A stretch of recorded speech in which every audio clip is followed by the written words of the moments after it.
Minigames make up a good portion of post-game content on the original Plants vs Zombies, but you already knew that, right? This does not need a long drawn out intro, just a few explanations. First of all, this is across several different platforms and covers most unique minigames, but I'm omitting the original edition and DSi editions as I haven't played them. Also, I'm stretching the definition of minigame to encompass the puzzle levels as well as the 5th level of every stage since they're often intertwined. I'm Golden Ninja Vlogspot, please leave a like and subscribe, and let's go. Taking the bottom spot at number 29 is Bungee Blitz, aka Roof 5. This level is very forgettable because it's so boring. In fact, it's so bad that it was essentially cancelled as a minigame. While it exists in the game files, it's inaccessible by normal means, so you must use cheat engine to get hold of it. If you're that much of a masochist that you'll put yourself through what is basically just Bungee zombie spam with Chomper, Cherry Bomb and Pumpkin. Yep, Cherry Bomb is present and I still hate it. Also, Buckheads and Coneheads are literally pointless because you only get insta-kills, so they're just reskins of the regular zombie here. Number 28 is Big Trouble Little Zombie. While it's not the worst special level in Adventure, it ain't good. I was pretty happy playing through the game on DS to find that this game is gone and replaced with Heatwave, since the lower resolution would make the shrunken zombies too difficult to see. The plant selection is very bland, even though once again you get the explosive red dudes. It basically just consists of stopping all sides with walnuts and waiting for a cherry bomb to come along, which happens very frequently. And as much as it's fun seeing peashooters kill mini football zombies with ease, once the novelty wears thin, it's a bland one. Number 27 is Whack-A-Zombie. Possibly a controversial take, but it's just tapping zombies. Sure, the difficulty can slightly vary depending on what platform you're on, as mobile players can tap with more ease than console players, but it's a short and generally unfulfilling experience. The minigame version does increase the difficulty a bit and replaces Cherry Bomb with Ice Room, except on iOS and Android for some reason. But overall, it's very mid. It honestly feels like a prototype to Vasebreaker that the devs kept in for some reason. 26. Home Run Derby. The first minigame exclusive to one platform on the list, this baseball style game, repeat, baseball game, has players swipe with a stylus to hit basketballs fired by the catapult baseball zombie. Moving past the fact PopCap didn't bother to change the projectiles to baseballs, this was a tough game for me. A big part of that is that I played on an emulator on my MacBook, so swiping is more difficult than on the real thing with a stylus. But you have to score home runs or hit zombies with balls to get sun. So if your swiping game isn't on point, you can lose quite easily. You're given instant kills and Wall-Nut to aid you, including Cherry Bomb. God damn it PopCap, stop putting Cherry Bomb in all of the bad ones. They also speed up zombies as the game goes, and they move really freaking fast once you only have 3 home runs to go. Overall, it's a good idea, but besides the difficulty and mechanics, it's just way too long and demanding. 20 homers would have been enough. 25 is Slot Machine. This one I enjoyed quite a lot as a kid, mostly because of the chance to get gems, including the rare jackpot, except even matching 2 is pretty rare, and while I did get a match of 3 once, it was only once and I had to play at least 10 times to get it. But once the money hungry goggles come off, it's pretty bad. You expend 25 sun to spin the machine and must make 2,000 sun in total. This is just far too easy, and I think the inclusion of Snow Pea was badly thought out and there's no reason to use more than one in a single lane, since chill does not stack. Meaning, eventually, getting a Snow Pea from the kid-friendly casino machine is as useful as getting a base peashooter. The idea is cool, but the relative ease, tedium, and milquetoast selection of plants and zombies drag it down a lot. 24. Bobsled Bonanza. This one I have quite a vendetta against, since it was the only minigame I hadn't beaten for years until I decided to use a paint-by-numbers strategy on the wiki. So yes, there's a case of skill issue here, but this one does feel disproportionately hard compared to most of the uni-console games. You get a little bit of time to prepare, but it's super rushy, with a lot of ZomBotanys and bobsled teams coming in from the get-go. While it is a nice showcase for the seldom seen bobsled squad and their fiery counter, it can be quite the frustrating experience, though all in all I'd say this one's not bad. 23 is Buttered Popcorn, a minigame exclusive to the iPad version as well as Kindle and some Android ports. This level features 4 cob cannons which are your soul attackers, though you can also tap on zombies to butter them, kind of like a precursor to the Vasebreaker power up in the second game. The butter is basically infinite with no cooldown, and with the power of the cob, this level is catatonically easy, but overall it's a nice standout moment for the pricey upgrade plants, if nothing else. Next is Zombie Nimble Zombie Quick. Another one of those regular levels with a simple but central gimmick. This level essentially foreshadowed the turbo button on PVZ 2, which fixes one of my main criticisms of the original game. It's a step up from Little Zombie as you can pick your seeds and the zombies are more diverse. All in all, it's fairly easy and allows for numerous setups. Just pick something to counter Pole Vaulter and Dolphin and you're set. Also, for some reason this mode is absent from the DS ports. Is the speed too much for the hardware? Now, Invisible. This level sees you battle invisible zombies. Spooky. It's a night level which fits the gimmick to a T, and they make clever use of the mechanics of Ice Room and Kernel Pult to reveal a zombie's location, even if you barely get any Kernel Pults. Also, it's a good test of the player's auditory knowledge, and they can identify the different sounds made when projectiles make contact with the zombies. Next up is Pogo Party. Another one of those levels centred on a specific zombie, like Bobsled Bonanza, except not as hard.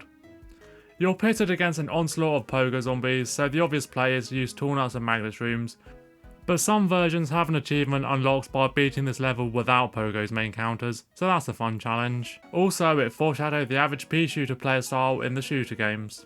Going into the teens now, and first up is Zombaquarium. Probably the most unorthodox minigame. This takes place in the aquatic garden and features no plants. You feed snorkel zombies brains to produce sun, which... why do zombies produce sun? And why are you on the zombie side when this isn't iZombie? Admittedly, this minigame isn't very replayable at all, but it's a reference to fellow PopCap game Insaniquarium, the first PopCap game I ever played, so that gives this mode a few brownie points. 18 is Seeing Stars, the first minigame I ever completed. You plant starfruits to make one giant starfruit on the lawn. Pretty simple really, it's a fun challenge, though I wish the zombie pool was a bit more diverse than the famous 4. Also, it's actually possible to play the level without even bringing in the starfruit, except for mobile versions in which the seed packet is locked. 17 is Air Raid, another DS exclusive minigame. This takes place in... the air? Yep, you control a Gatling P in a plane to take out Dr. Zomboss, and he has upgraded his Zombob because this fight is tough, which is rather fitting for the final minigame unlocked. You can destroy big blue balls to upgrade to a 3-peater that shoots like a Troy Gatling, and a pumpkin for protection, but they can't tank many hits. Zomboss also has several different phases, and attacks become stronger as the game progresses. Also, there's a scoring system. Oh my god, who the hell cares? Overall, it's pretty fun, but I wish they'd toned down the difficulty a little.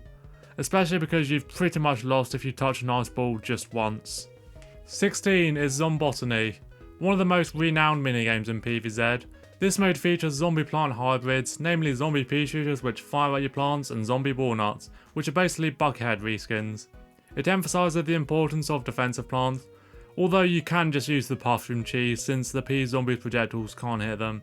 Overall, it's pretty plain and I'd always pick ZomBotany 2 over this, but it's certainly iconic. 15. Wall-Nut Bowling. Possibly the single most recognisable minigame and the first one played in Adventure. It's just such a fun concept. Interestingly, during the first playthrough Adventure, this minigame is a lot shorter, with bucketheads, pole vaulters and newspapers appearing the second time around, since those zombies hadn't been introduced yet when you first played A5, and the minigame is the same as the Adventure 2 version. All in all, it's pretty fun and you can earn a lot of coins, although like with ZomBotany, I see the reprised version as a straight upgrade, and will pick that one 9 times out of 10. Still though, it's iconic and was replicated in the sequel with Bulb Bowling. 14 is Begawed Twist. Closing out a trilogy of minigames with 2 different levels, although this one reverses it by having the sequel ranked lower as opposed to higher. This is based on Bejeweled Twist, which itself is based on the classic PopCap game Bejeweled, where instead of swapping 2 plants, you rotate them in a clockwise direction. The thing is, I find this pretty difficult to visualise and usually just end up guessing or waiting for the hint, and unlike ZomBotany and Bowling, the main mechanic changes as opposed to the character selection. I feel like it's such a missed opportunity to give us different plants rather than the same ones from the regular Begawed, because as demonstrated with PVZ2, there are a truckload of possibilities for plant upgrades. Overall, it's pretty good, but falls short to its predecessor. 13 is Heatwave. This DS exclusive minigame takes place on an extremely hot day and features 2 major gimmicks. The first is that you move plants around, in which you're limited to pea shooters, walnuts and lily pads. And the second is that the pea shooters get tired, so you have to shout into the DS's microphone to get them out of their boiling rut, and they turn orange and get a power boost. This makes great use of the hardware, with the often overlooked mic coming into play, and the zombie selection is pretty good with zombonis and even gargs. 12 is Bomb All Together. This game gives the player a limited selection of explosive plants which are used to kill the undead squad, with Wall-Nut aiding you in order to group zombies together, hence the name, which is unnecessary capitals and punctuation. It's fairly easy, and I don't know why this is exclusive to DS, as it doesn't make use of the DS hardware and doesn't directly replace any other minigames. However, I enjoy this one quite a bit, although that can be attributed to my bias for explosive plants, and acts as redemption for Cherry Bomb after his name was tainted in the lowest spots on this list. Regardless, let me have this. Just missing out on the top 10 is Last Stand. This is one that arguably should be a bit higher, especially as it was well liked enough to become a recurring brainbuster in the sequel, but the defense planning mechanic has never been a favourite of mine. And also it's arguably overshadowed by Survival, which is similar, except in Last Stand you can plan your setup and then start the wave, and you can't change your seed bank between flags. This was actually made into a third puzzle series on Android and iOS, so I was more familiar with the puzzle levels growing up. And these levels are arguably inferior since you're limited to plants from their respective world instead of a global choice, but there are more of them, so if you have 100,000 coins to blow, you might as well go for it. Cracking the Big 10 is Portal Combat. As well as having a great pun, this one features a cool gimmick where projectiles and zombies can travel through the portals that periodically relocate, and they move differently each time you play, so it's not boringly predictable. This is the minigame I was most excited to play on Xbox, because while I was able to play it when I first got the old paid version on iOS, a later patch caused a bug where the game crashed after the first portal relocated, so I will starve for the portals of power for years. The plant selection is good, the zombie selection could be better, but they've thrown balloon zombies, requiring you to have a cactus zombie. 9 is ZomBotany 2. The return of the hybrid freaks, but this time it's on pool, and there's some new foes, including an instant killer, a whole lane killer, a walking rotary cannon, and this absolute juggernaut. It's just ZomBotany but more challenging and more fun, although there's some shenanigans going on when you realise Squash can't instantly kill Tallnut Zombie, but Squash Zombie can instantly kill Tallnut. 8 is Dr. Zomboss's Revenge. Similar to Wall-Nut Bowling, it's a harder version of one of the most famous levels, with this one being a rehash of the final boss, albeit Zomboss is now 50% tougher. It's not the most remarkable minigame, but it's a nice challenge, and the boss fight is easily the best special level in the game, and arguably the best level period, so seeing a repeat of it is never a bad thing. Number 7 is Heavy Weapon. The one and only console exclusive minigame. This is a spoof of the relatively obscure PopCap game of the same name. You control a side-scrolling pea-shooting lawnmower at the bottom, which can be permanently upgraded into a repeater and then a three-peater, and a cattail which shoots homing spikes. And there's temporary torchwood and snow pea upgrades for splash and chill effects, and doomshroom in case of emergency. The controls are a little weird, at least on Xbox, in which you have to hold the right stick to fire, but this one's just so cool and makes you feel powerful, at least on the lower lanes. Due to the angle of your shots, it's much harder to take out zombies in the topmost lanes. All in all, great idea, pretty solid execution. 6 is Beguiled, the superior Beguiled game.